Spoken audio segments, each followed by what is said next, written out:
Hi everyone, welcome back. Thanks for joining us today. We've got a brand new story to share with you. So let's begin.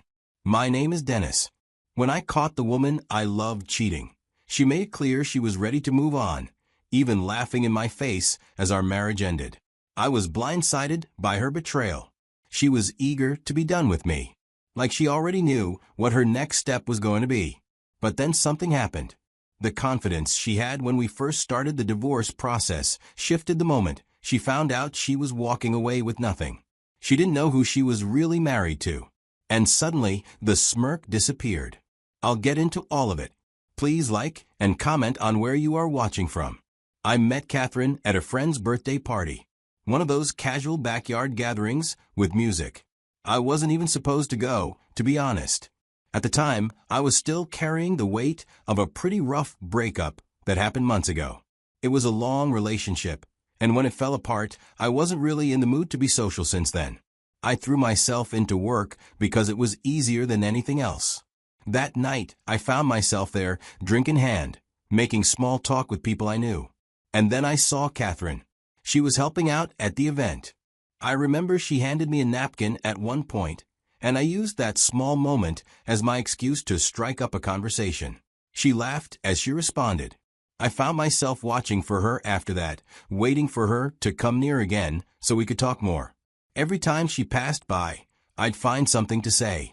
We ended up standing in a corner of the yard talking about everything, and she seemed genuinely interested. By the end of the night, I knew I didn't want it to end there. Before she left, I asked for her number. I didn't want to let the moment slip. She gave it with a smile.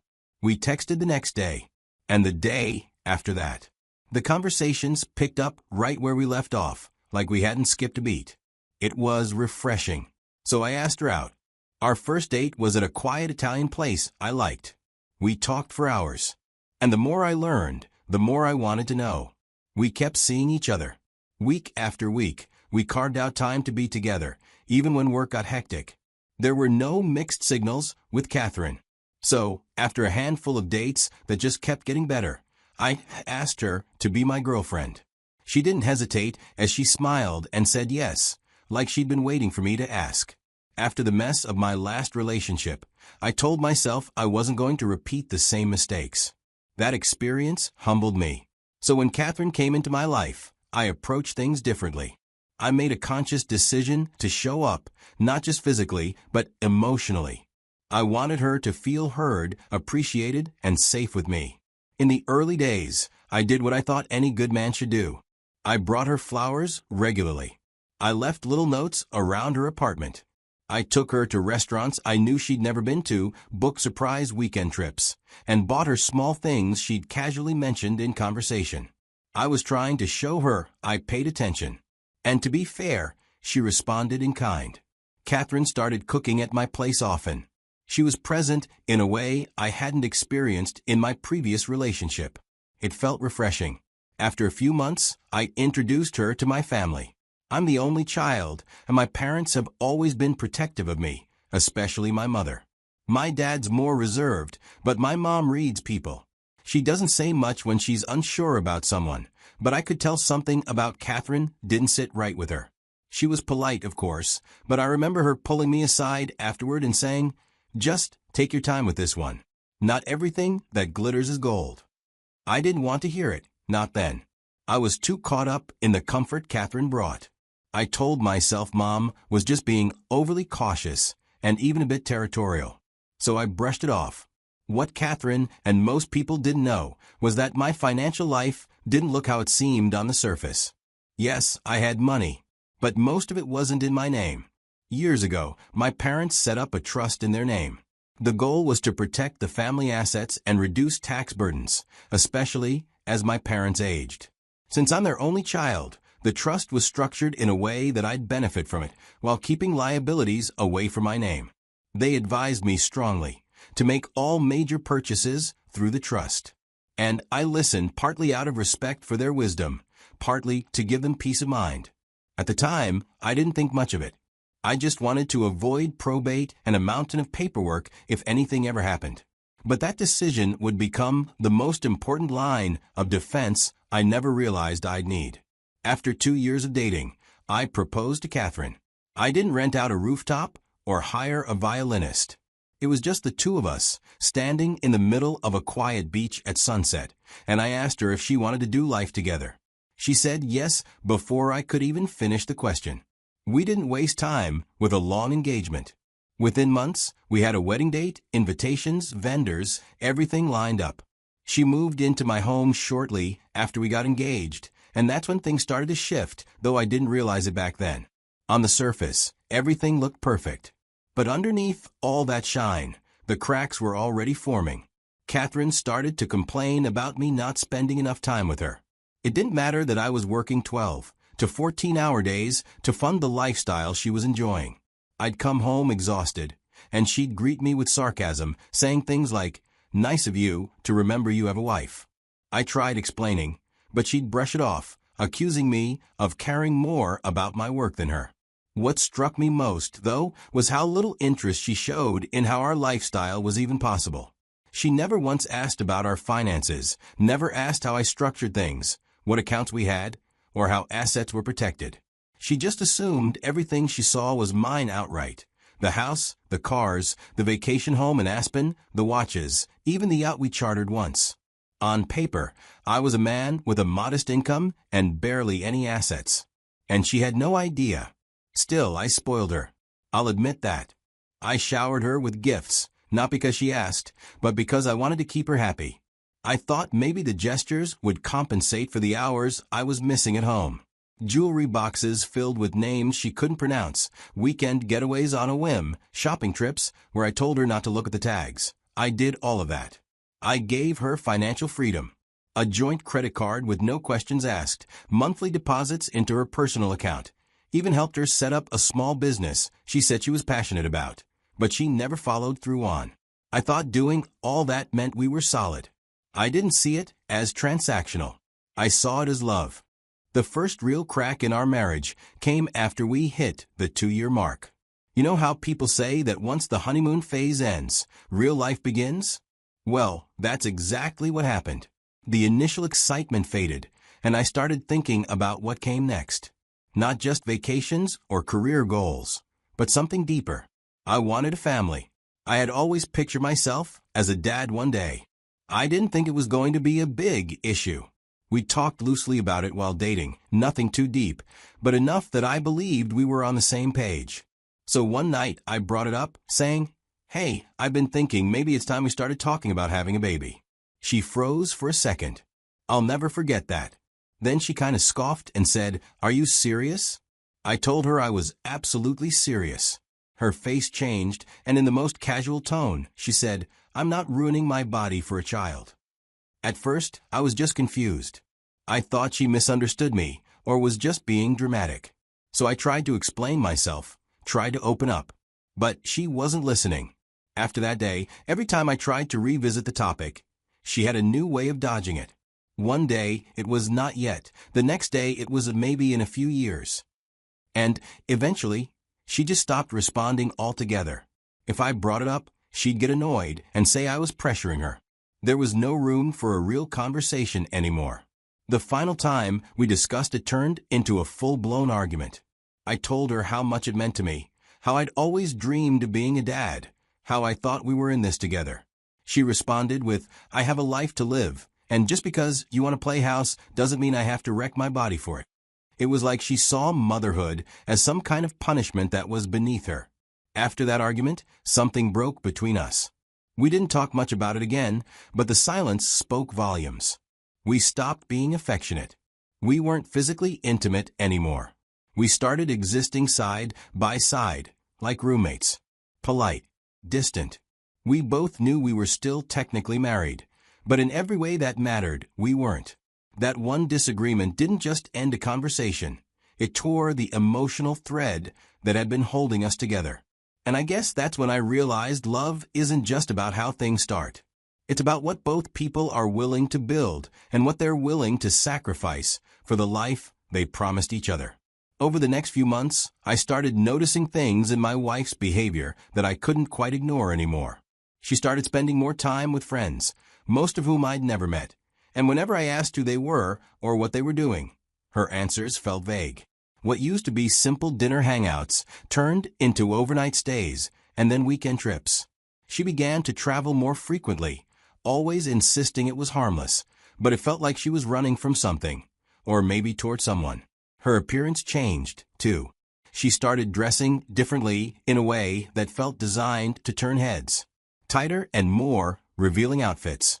And her phone was always in her hand, always face down when she set it on the table, and she'd step outside to take calls that she used to answer right next to me. She changed her phone's passcode, started texting more and smiling at her screen. Still, I tried to give her the benefit of the doubt. I didn't want to be the overbearing husband breathing down her neck.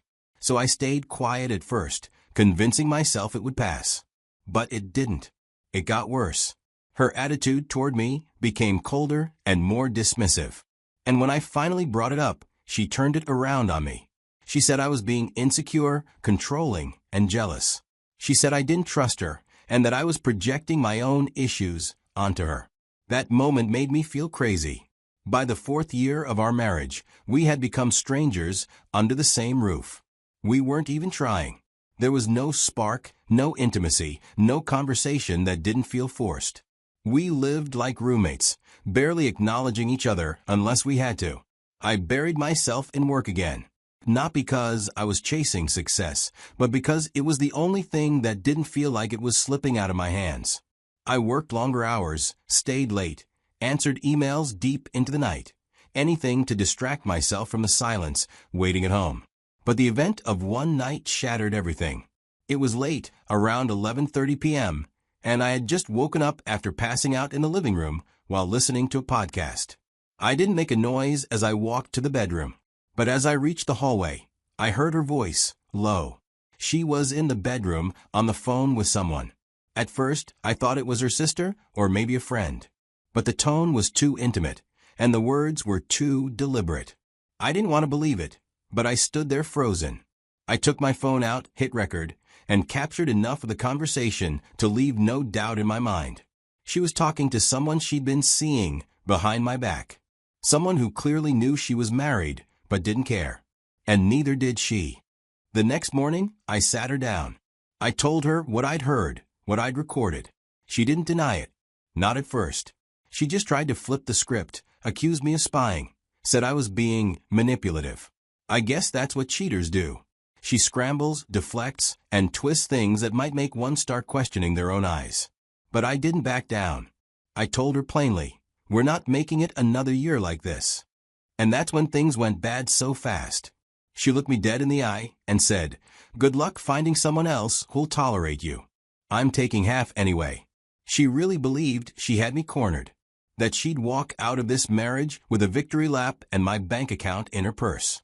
But she never really knew who she married. She stormed out of the room after that speech, and I sat alone with a million thoughts running through my head. I was thinking about the embarrassment. What would people say if this ended publicly? Would I be blamed? Judged? Laughed at for not seeing it sooner? Days later, I was served the divorce papers. It was like Catherine had already begun the process, quietly, behind my back, before I found out she was cheating. Her legal team didn't waste any time either. They came after me aggressively, painting me as some ultra-wealthy husband who owed her a luxurious exit. According to her petition, I was this high-value asset just waiting to be split. They wanted the house, the cars, monthly alimony, the whole list. They made it sound like Catherine had been a supportive wife who had given up everything for me. But if you've heard everything up to this point, you already know that couldn't be further from the truth. I just hired my own legal team. I gave them every piece of documentation they needed and let them do their job. I showed up in court only when it was legally required. The case stretched out over months. Motions, counter-motions, and delays. Catherine thought she had it in the bag. Every time we had a hearing, she was dressed like she was headed to a magazine shoot. Then, when the part they'd all been waiting for arrived, the asset disclosure phase, I handed everything over, every record. And that's when Catherine found out who she had really been married to, or more accurately, what I had kept to myself. Everything that mattered was under a legally binding trust. I didn't hold it in my personal name. Technically, I didn't own much of anything. So when the numbers came in, they weren't what Catherine expected. Her lawyer went pale reading through the statements. There were no beachfront villas, no offshore accounts, no mansion with her name waiting to be signed over. There was just what was legally mine, a modest checking account, a few personal effects, and some side savings. That was it. I watched her closely that day. I saw her face slowly change as it dawned on her that she was entitled to only a fraction of what she thought. She leaned into her lawyer, whispering furiously, but the look on his face told her everything she needed to know. It was over. Still, they didn't want to accept it. They filed another motion, accusing me of hiding assets, claiming I had transferred wealth illegally into the trust to avoid paying her. It was a desperate move, one last attempt to flip the table. But it didn't work. The trust had been created long before she came into my life. Everything was clean, fully legal, and fully documented. The judge dismissed their claims without much deliberation. I wasn't hiding assets. I had just never let her get close to them. After everything went down, a few months later, I heard through someone we both knew that Catherine had moved in with the same guy she had cheated with. But here's the twist. She wasn't living in some penthouse suite like she thought she deserved. It was nothing close to the life I had once given her. That same friend told me she was now footing most of their bills. The man she threw everything away for had no stable income. She went from being supported to doing the supporting. I just felt relieved that I'd gotten out before I was drained. People assume I'd want to see her suffer. That's not the man I am. I don't wish her pain. I wish her well, and I hope she figures herself out, then eventually finds a life that doesn't rely on using other people. Right now, I'm focusing on rebuilding. Thanks to my parents' early wisdom and the trust they left behind, I was never really at risk of losing everything. She saw wealth, but she never saw the shield behind it. And that shield saved me. So yeah, this chapter of my life didn't end the way I once pictured it. But it ended the way it needed to. And I'm okay with that.